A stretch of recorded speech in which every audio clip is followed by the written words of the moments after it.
Bakit napakalaking bargain ang kontrata ni De'Anthony Melton para sa Warriors, lalo na kung makukuha nila si LeBron James? At paano mapapataas ng pagdating ni Jaylen Brown ang tsansa ng Philadelphia na makuha si James? Ano ang magiging epekto nito sa kanilang tsansa na magkampiyon? Isa sa mga pinakamagandang galaw ng Golden State ngayong offseason ay ang muling pagpirma kay Melton sa isang team-friendly contract. Bagamat hindi naging perpekto ang pagtatapos ng kanyang nakaraang season, maraming dahilan kung bakit naniniwala sila na maaari siyang maging isa sa pinakamahalagang role players ng team sa susunod na taon. At kung sakaling makuha rin nila si LeBron James, maaaring lalo pang tumaas ang halaga ng kontratang ito at maging isa sa pinakamalalaking steals ng off-season.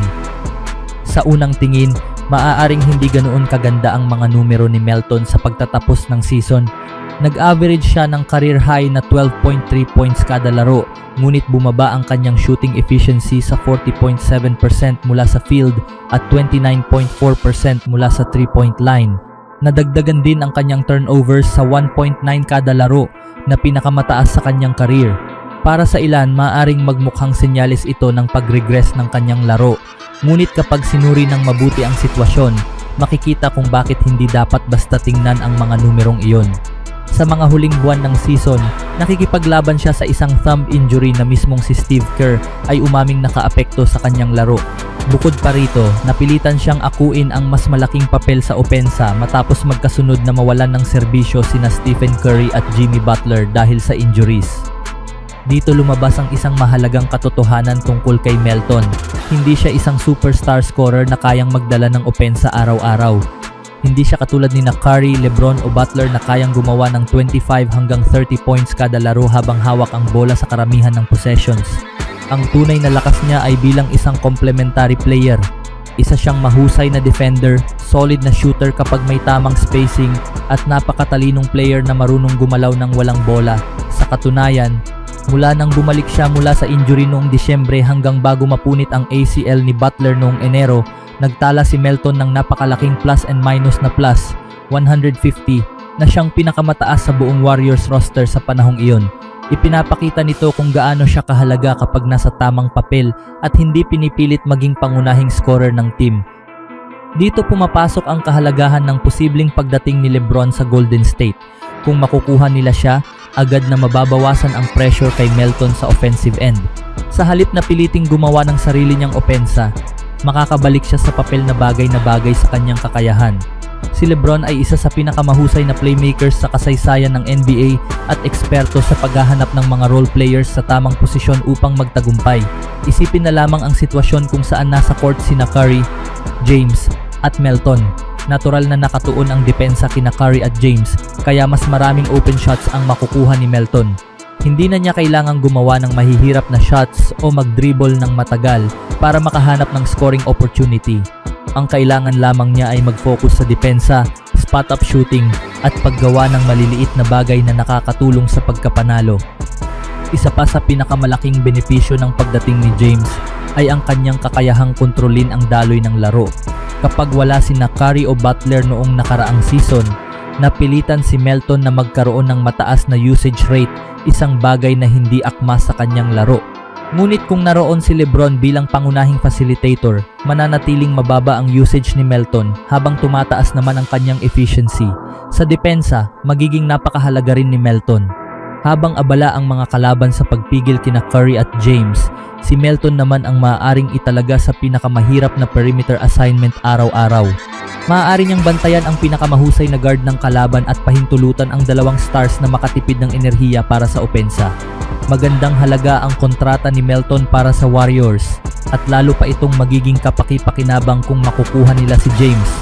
Sa tabi ni na Steph at James, mas maipapakita ni Melton ang kanyang depensa, shooting at overall impact sa tamang papel na maaaring makatulong sa team sa panibagong pagtakbo para sa NBA Championship.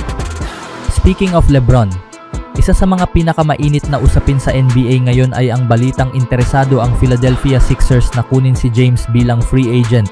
Matapos ang kanilang malaking hakbang na makuha si Jaylen Brown sa isang blockbuster trade, maraming basketball fans ang naniniwalang mas lumaki ang posibilidad na piliin ni James ang Philadelphia bilang susunod niyang destinasyon.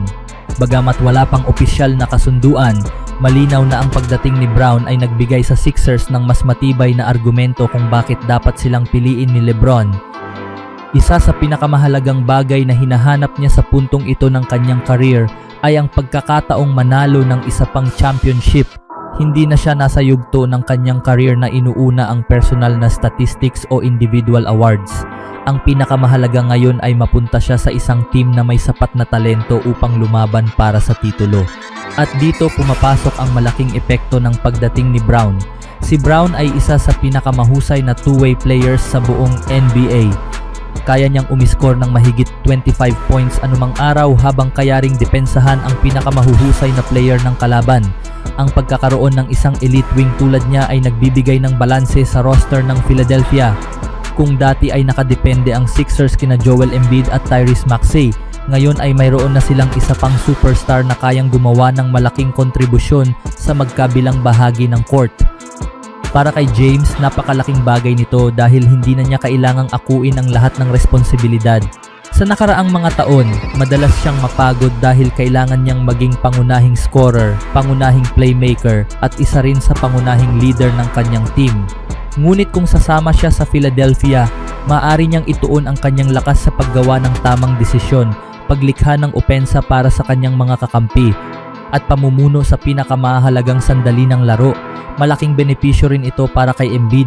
Sa mga nakaraang playoffs, madalas siyang nadodoblehan ng depensa dahil kulang ang Sixers sa isa pang superstar na kayang parusahan ang kalaban.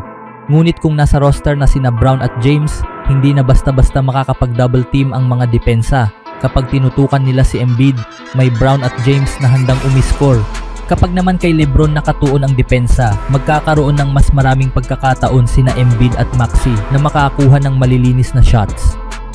Malaki ang maaaring maging benepisyo ni Maxey dahil mas dadami ang open shots at fast break opportunities sa tulong ng mahusay na playmaking ni LeBron. Si Brown ay inaasahang babagay rin sa sistema dahil sa kanyang depensa, athleticism at kakayahang umiskor kahit walang bola. Kung mapapanatili ng Philadelphia ang malalim nitong roster, maaari silang maging isa sa pinakamalakas na team sa Eastern Conference sa parehong opensa at depensa. Mahalaga rin ang leadership ni James at ang playoff experience ni Brown na maaring magbigay sa Sixers ng kakayahang magtagumpay sa pinakamalalaking laban. Gayunpaman, hindi pa tiyak na sa Philadelphia mapupunta siya dahil interesado rin ang ibang teams tulad ng Golden State Warriors at Cleveland Cavaliers. Sa kabuuan, ang pagkuha kay Brown ay nagpapakita ng seryosong hangarin ng Sixers na bumuo ng isang championship caliber team na maaaring makahikayat kay LeBron. Nagkaroon sila ng isa pang superstar na kayang tumulong kina Embiid at Maxey habang nagbibigay rin ng malinaw na mensahe sa buong NBA na handa silang gawin ang lahat para manalo ng kampyonato.